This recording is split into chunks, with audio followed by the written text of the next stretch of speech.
መረጃን ከማመንጨት ባለፈ የህዝባችንን መሻት ፍላጎት እንዲሁም አጠቃላይ የሀገራችንን ብሔራዊ ጥቅም ባስከበረ አግባብ እንዴት የተቀናጀ የልማት አመራር ስርዓት ተግባራዊ እያደረግን ነው በዚህ የተቀናጀ የልማት አስተዳደር ስርዓት ምን አይነት ውጤቶችን እያገኘን ነው የሚለውን ባጭሩ ለማቅረብ ሞክራለሁ። የአቀራረቤ ይዘት በመሰረታዊነት ሪፎርሙ ለምን አስፈለገ፣ ከየት ነበር የጀመርነው፣ ምን አይነት ስብራቶች ነበሩብን፣ የተከናወኑት ሪፎርሞች አንኳር ምሰሶዎችና ይዘቶች ምን ነበሩ፣ የተገኙ ውጤቶችና የቀጣይ አቅጣጫችን ምን ይሆናል የሚለውን ለማመላከት እሞክራለሁ ማለት ነው።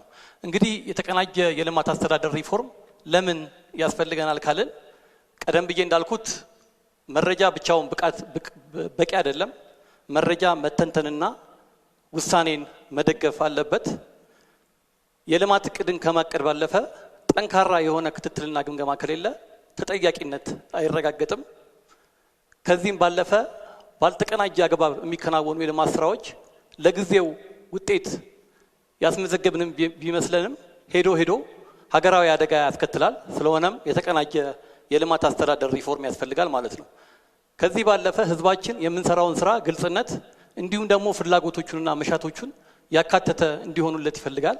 ስለሆነም በውጤት ላይ የተመሰረተ የተቀናጀ የልማት ሪፎርም ወሳኝ ይሆናል ማለት ነው።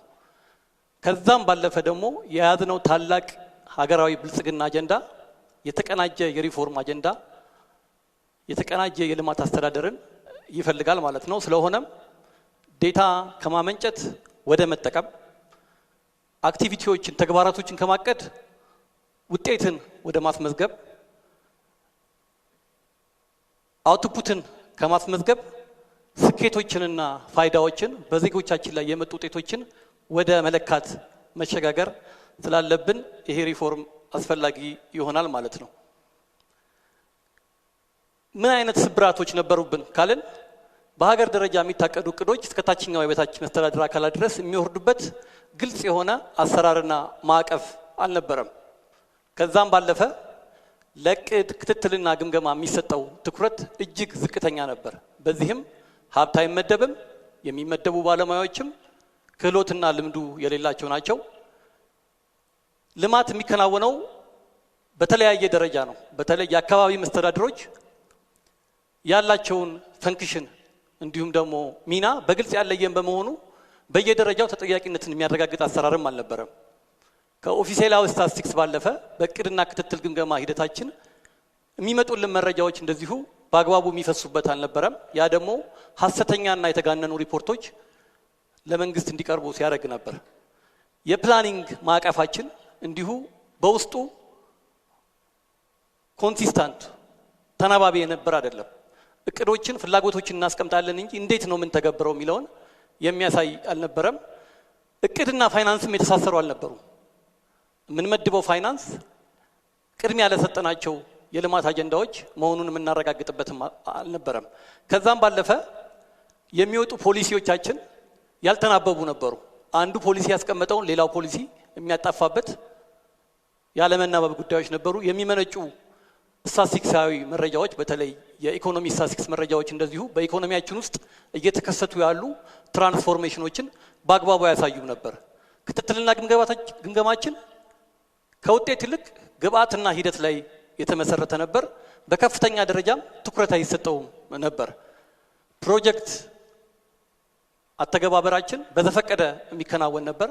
በዚህም ምክንያት ሀገራችንን ለከፍተኛ የሆነ የማክሮ ኢኮኖሚክ ኢምባላንስ ዳርጓል ማለት ነው። ይሄም በተለይ እቅድን ከመተግበርም አንፃር ከፍተኛ የሆነ ተግዳሮት ሆኖ የቆየ ነው ማለት ነው።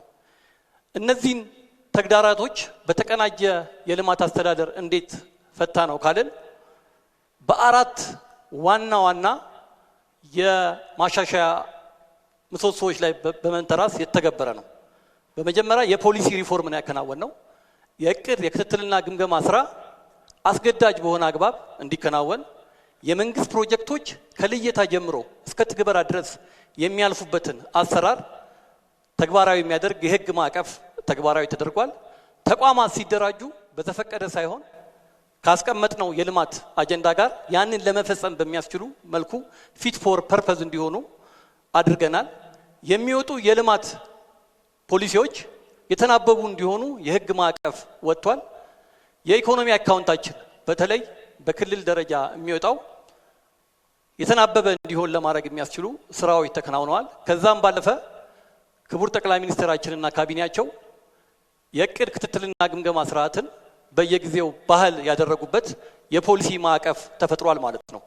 ከአሰራር አንጻር ስናይ እንደዚሁ የእቅድ ክትትልና ግምገማ ስርዓትን የሚመሩ መመሪያዎች፣ የኢኮኖሚ አካውንት በተለይ የተቀናጀ የክልል ኢኮኖሚ አካውንት ትንተና መመሪያዎች፣ የፕሮጀክት አዋጭነት ግምገማ እንዲሁም ፋይናንሲንግ መመሪያዎች ተዘጋጅተው ተግባራዊ ሆነዋል ማለት ነው። ሌላው በዲጂታይዜሽን አንጻር የሰራነው ስራ ነው። የእቅድ ክትትልና ግምገማ ስራችንን ኦቶሜት በማድረግ የዘመነ የሆነ የመረጃ ልውውጥና የእቅድ አስተቃቀድ ስርዓት እንዲኖር ለማድረግ እንደ ምሰሶ ተወስዶ ተከናውኗል ማለት ነው።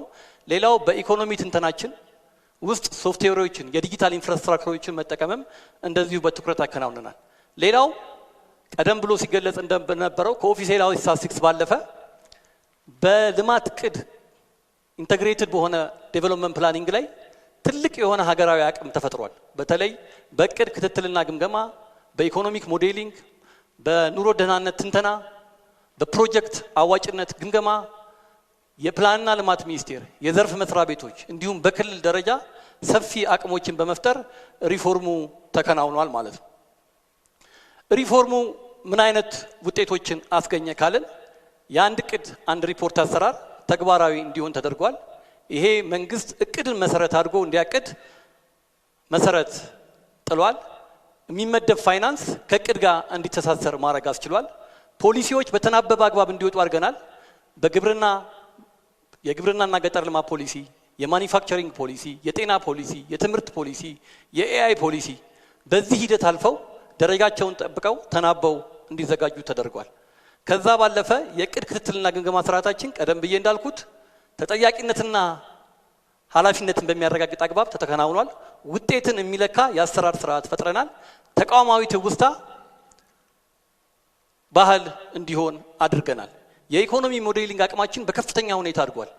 በተለይ በሀገር በቀል ኢኮኖሚ ሪፎርም ያከናወናቸው ሪፎርሞች በመረጃ ላይ እንዲመሰረቱ የሚያመጡትን ተጽዕኖ አሉታዊና አዎንታዊ ተጽዕኖ ቀድመን ተረድተን መንግስታችን ተመጣጣኝ የሆኑ እርምጃዎችን እንዲወስድ የሚያስችል የኢኮኖሚ ሞዴሊንግ አቅም ተፈጥሯል።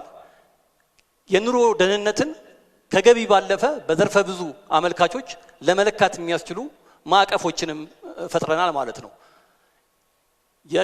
የሀገራዊ ኢኮኖሚ አካውንት በተለይ ጂዲፒ የምንለው በብሔራዊ ደረጃ ተንጠልጥሎ የቀረ ነበረ። ይሄ መለኪያ ወደ ክልል ካልወረደና በየደረጃው ተግባራዊ ካልተደረገ በሚፈለገው አግባብ ጥቅም ላይ ሊውል አይችልም።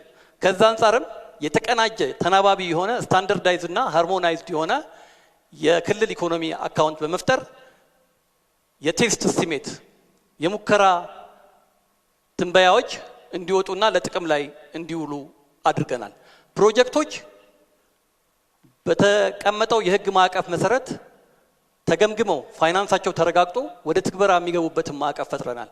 በዚህም ባለፉት አመታት እንኳን ብናይ በሶስት አመታት ወደ 80 የሚጠጉ ፕሮጀክቶች መንግስት ይሄንን ፕሮጀክት ማከናወን የለበትም አዋጭ አይደለም ወይም ደግሞ በፕራይቬት ሴክተሩ መከናወን አለበት ተብሎ እንዳይከናወኑ ተደርጓል። የተከናወኑትን ፕሮጀክቶች ደግሞ በመንግስት የተከናወኑት አዋጭነታቸው ተረጋግጦ እንዲከናወን ተደርጓል ማለት ነው። ይሄም ፕሮጀክቶችን ጨርሶ መጀመር ባህል እንዲሆን ከፍተኛ አስተዋጽኦ እያደረገ ነው ማለት ነው። እንደው ባጭሩ የፕላኒንግ ማዕቀፋችንን ምን ይመስላል ብለን ስናነሳ በ10 ዓመት የልማት እቅድ የተቀመጠውን የልማት አቅጣጫችንን በዋና ዋና የፖሊሲ ጉዳዮች በ23 የፖሊሲ ጉዳዮች ለይተን ተቋማት እንዴት ተቀናጅተው ያንን ውጤት በጎንዮሽም በተዋረድም እንደሚያሳኩ የሚያስቀምጥ የፕላኒንግ ማዕቀፍ ፈጥረናል ማለት ነው። ይሄ ማዕቀፍ ለምሳሌ ያህል ሚኒስቴር መስሪያ ቤቶች ከተጠሪ መስሪያ ቤታቸው ጋር፣ ሚኒስቴር መስሪያ ቤቶች ከሌሎች ሚኒስትሮች ጋር፣ ሚኒስቴር መስሪያ ቤቶች እስከ ታችኛው የበታች መስተዳድር አካላት ጋር የልማት ስራን እንዴት አከናውነው ወደ ውጤት እንደሚሄዱ የሚያሳይ የእሴት ሰንሰለት የውጤት ሰንሰለት ፈጥሮልናል። ይሄንን ማዕከል ያደረገ የልማት ፕሮግራሞች ተግባራዊ የሚደረግበትን ማዕቀፍ ፈጥረናል። እነዚህን የልማት ፕሮግራሞች ደግሞ ማዕቀፍ አድርጎ ፕሮጀክቶችና ተግባራት እንዲለዩ ፋይናንስ አመዳደብም እነዚህን ማዕከል እንዲያደርግ አድርገናል ማለት ነው። ለምሳሌ ያህል ከ23ቱ የፖሊሲ ውጤታችን አንዱ የግብርና ምርትና ምርታማነትን ማሳደግና የሀገራችንን የምግብ ሉዓላዊነት ማረጋገጥ ነው። እዚህ ጋር እንደምታዩት ከግብአት ጀምሮ እስከ ፋይዳ ድረስ